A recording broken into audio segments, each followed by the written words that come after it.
So, Alexis, go ahead and just tell us a little bit about who you are, what happened the other night. We're outside the Senate chambers right now. There was a sit-in, you were involved. Tell us a little bit more about what happened. My name is Alexis, and I'm a member of Son Armado, a Son Jarocho group here in Austin, Texas. And we are an allied group with Levanta, Texas. And we've been coming out this week to support the efforts to organize against what's been happening here at the Capitol.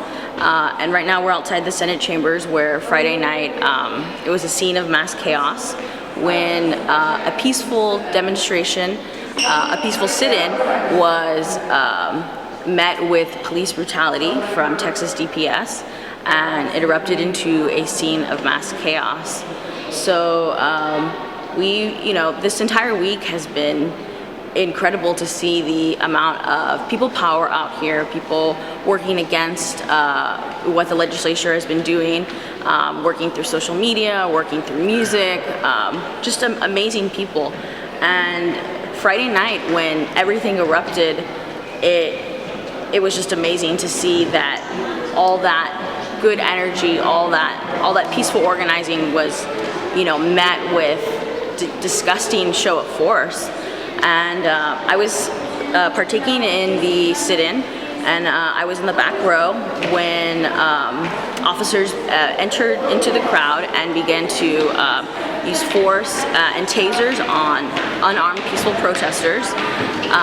I saw just mass chaos, like I said.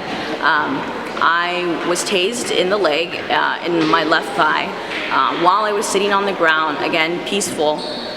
And while I was laying on the ground, unable to respond and attempting to catch my breath, officers were screaming at me to get up, to start walking, to move.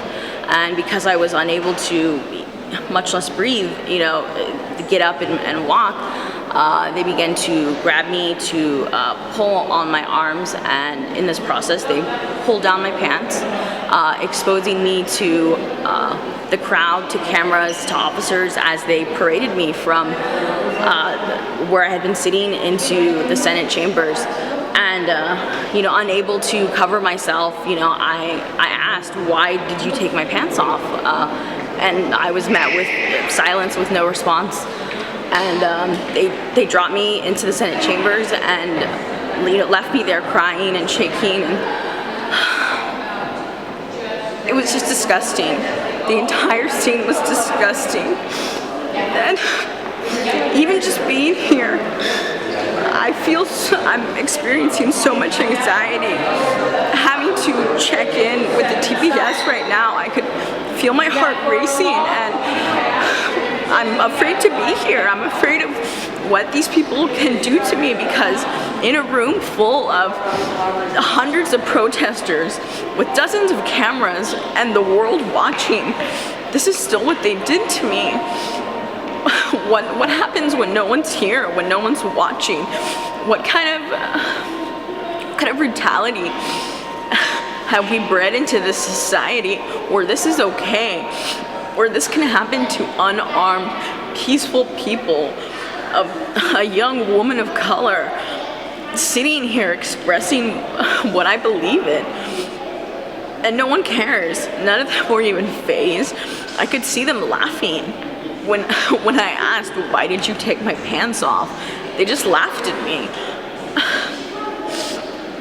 I'm so grateful for all the people who have been here organizing day after day, fighting for our rights, for the rights of women, for people of color, for queer individuals, for communities that don't have the same resources and access that we do here. It's our responsibility to stand up, to stand with them, and to fight. And that's why I was here Friday. That's why I sat down. That's why I put my body on the line.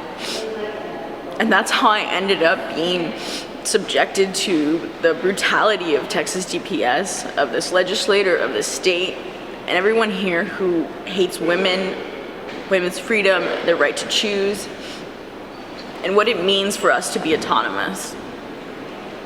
Where were you sitting? I was sitting here in the back row, the very last line, and I was here with my arms interlocked with other members of Levanta, Texas, other community allies, and it was a diverse group of people, and the people on the back line were, large in part people of color, queer peoples, and it was powerful to sit there with them, linked arm in arm, but it was heartbreaking to see the reaction from DPS. Not that it's unexpected, but still, it hurts.